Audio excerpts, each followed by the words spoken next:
કેમ છો ખેડૂત મિત્રો? આપણી યુટ્યુબ ચેનલ એટલે ખેડૂત વર્લ્ડની અંદર આપ તમામ વ્યુઅરોનું સ્વાગત કરું છું. ખેડૂત મિત્રો, આજે આપણે મગફળીમાં પાયાના ખાતર વિશેની વ્યવસ્થિત વાત કરવી છે. કારણ કે ઘણા બધા ખેડૂતોને પાયાના ખાતર તરીકે ઘણી મોટી ભૂલ કરી જતા હોય છે, જેના કારણે ઉત્પાદનમાં માઠી અસર પડે છે. કારણ કે પાયાનું ખાતર કેવી રીતે વાપરવું, કયું વાપરવું ને એ હજી મોટાભાગના ખેડૂતને ખબર નથી. કારણ કે આપણે મોટાભાગના ખેડૂત છે એ ડીએપી NPK વાપરી અને આપણે પૂરું કરી નાખી છે કે આપણી મગફળી બની ગઈ. તો આજે મારે તમને એટલી માહિતી આપી છે કે મગફળીમાં પાયાનું ખાતર કયું, ક્યારે અને કેવી રીતે વાપરવું એના વિશે માહિતી આપવાની છે. તો પહેલું આપણે છે મગફળીમાં પાયાનું ખાતર. જો મગફળીમાં પાયાના ખાતરમાં મેજોરિટી SSP છે, સલ્ફર ફાળા છે અને પોટાશ છે. આટલું હંમેશા મહત્વની રીતે વાપરવાનું. હવે એ કયું કેવી રીતે વાપરવું એ હું તમને વિગતવાર માહિતી આપતો જાઉં છું. હવે બીજો ટોપિક લઈ કે પાયા ખાતરનો ડોઝ. મગફળીમાં પાયાનું ખાતર વાપરવું એટલે એનો ડોઝ કેટલો રાખવો. હું તમને આ 5 વીઘાનો ડોઝ બતાવું છું, બરાબર? તો મગફળીમાં પાયાના ખાતરમાં 5 વીઘાનો ડોઝ કેટલો વાપરવો એના વિશે માહિતી છે. તો પહેલું છે નાઇટ્રોજન.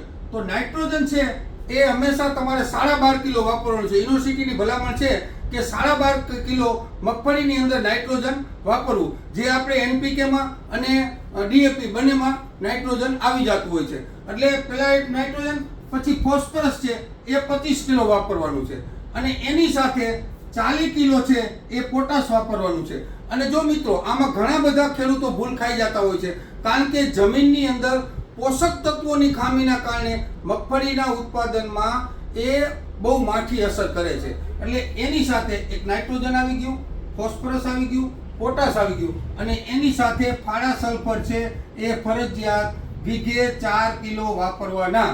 આ બધી વસ્તુમાં સારામાં સારું ફાળા સલ્ફર છે.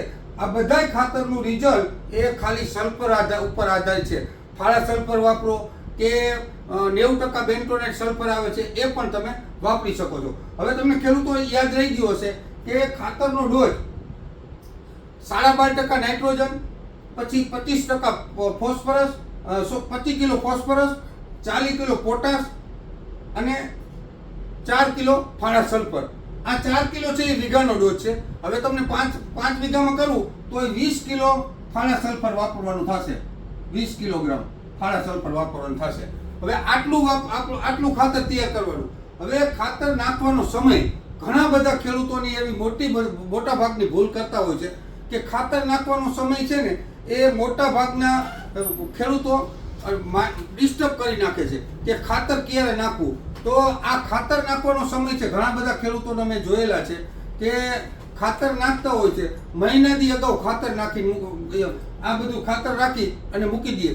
તો આ બધું ખાતર નાખવું એ હિતાવહ નથી. ખાતર નાખવાનો યોગ્ય સમય છે કે તમારે ખાતર નાખવાનો સમય વાવણી થયા પહેલા 10 થી 15 દી અગાઉ તમે આ બધા રાસાયણિક ખાતરો નાખી દો, તો જ તમારે સારું રિઝલ્ટ મળશે. અગાઉ 25-30 દિવસ ખાતર વાવી અને આપણે નિરાતે વાવણીની રાહ જોઈ બેસી રહી તો એ ખાતર નાખવાનો યોગ્ય સમય નથી. ખાતર નાખવાનો યોગ્ય સમય, ખાતર વાવવાનો યોગ્ય સમય છે વાવણી પહેલા 10 જ દી, બરાબર? હવે આ ટોપિક પૂરો થઈ ગયો. હવે ખાતર વાવવાની રીત. ઘણા બધા ખેડૂતો ખાતર વાવવાની રીતમાં પણ ભૂલ કરતા હોય છે. ખાતર કેવી રીતે વાવવું? દાખલા તરીકે આ આપણા કપાસના અથવા મગફળીના ચાસ છે, બરાબર? ઘણા બધા ખેડૂતો છે એ ખાતર અહીંયા વેરી દેતા હોય છે. આ રીતે આમ ખાતર વેરી દેતા હોય છે. તો આ રીત છે એ ખોટી છે. આ રીતમાં ક્યારેય ખાતર વાવવું નહીં. કારણ તમને કહું કે મગફળીનો છોડવો તમારે અહીંયા ઊભો છે, બરાબર? તમે જો અહીંયા ખાતર નાખશો તો મગફળીના મૂળ છે એ બધા અહીંયા નીચે હોય છે. અહીંયા મૂળ તમારું ખાતર લેવા આવશે નહીં. એટલે મગફળીમાં હંમેશા છોડવાની નીચે જ અહીંયા ખાતર આવવું પડે તો જ આ મગફળીનો છોડવો ખાતર લેશે.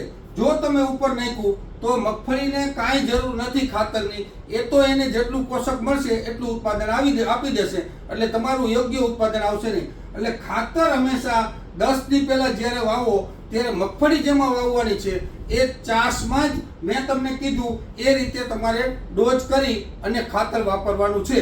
હંમેશા ચાસના નીચેની સાઈડમાં, દાખલા તરીકે આપણો ચાસ કરેલો છે તો ખાતર હંમેશા અહીંયા જ વાવવું જોઈએ, બરાબર? પડખે વાવવું જોઈએ નહીં. જે ચાસ કરેલા છે એના નીચે, અને પછી જ અહીંયા મગફળીના દાણા વાવવાના હોય છે. એટલે ખાતર વાપરવાની રીત યોગ્ય આ છે.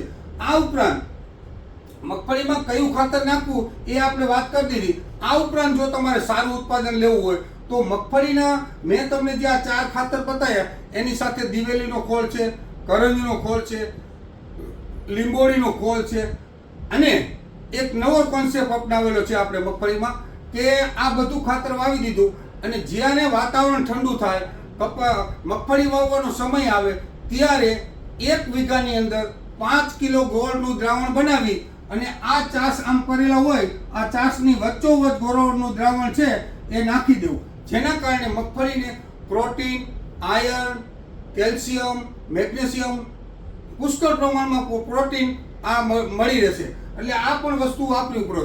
આ ઉપરાંત આ બધા ખાતરની સાથે તમે 1 કિલો માઇક્રોન્યુટ્રન્ટ, આ જે તમને કીધું એમાં 1 વીઘામાં 1 કિલો માઇક્રોન્યુટ્રન્ટ્સ ફરજિયાત વાપરવું. આ જો બધા આપણે ખાતરો કીધા એ રીતે જો તમે વાપરશો તો તમારે બમ્પર ઉત્પાદન આવશે. ઉત્પાદન નહીં પણ બમ્પર ઉત્પાદન આવશે. એટલે આપણે 5 વીઘાનો ડોઝ કર્યો એટલે 5 કિલો તમારે માઇક્રોન્યુટ્રન્ટ્સ વાપરવું. હજી ઘણા બધા ખેડૂતોને માઇક્રોન્યુટ્રન્ટ્સમાં ખબર નથી માઇક્રોન્યુટ્રન્ટ્સમાં શું આવે. જો માઇક્રોન્યુટ્રન્ટ્સમાં ઝીંક, બોરોન, મેગ્નેશિયમ, આયર્ન અને કેલ્શિયમ આવા પોષક તત્વોથી ભરપૂર સારી કંપનીના માઇક્રોન્યુટ્રન્ટ્સ આવે છે.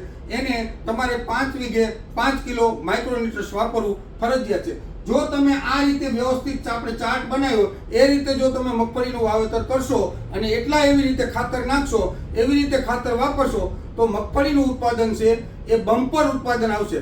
ઘણા બધા ખેડૂતો કહેતા હોય છે, અમે ઘણા બધાના રિઝલ્ટ લીધેલા છે કે અમુક ખેતરોને એમ કે અમારી જમીનમાં કાંઈ ઉત્પાદન નથી આવતું, મગફળી ખાલી અમારે 12-13 મણ થઈ. પણ જે આપણે આ કોન્સેપ્ટ બનાવી અને મગફળીમાં આ બધા માઇક્રોન્યુટ્રન્ટ્સ, ગોળ અને આ પોટાશ, ફોસ્ફરસ, ફાળા સલ્ફર અને નાઇટ્રોજન આટલું નખાવી અને કરેલું છે તો જ્યાં એને 12-13 મણ મગફળી થતી હતી ત્યાં એને 32 મણ સુધી મગફળીનું ઉત્પાદન આપણે લીધેલું છે. તો આ રીતે ખાસ ધ્યાન રાખજો કે મગફળીમાં પાયાનું ખાતર ક્યારે વાપરવું, કેવી રીતે વાપરવું અને કયું વાપરવું.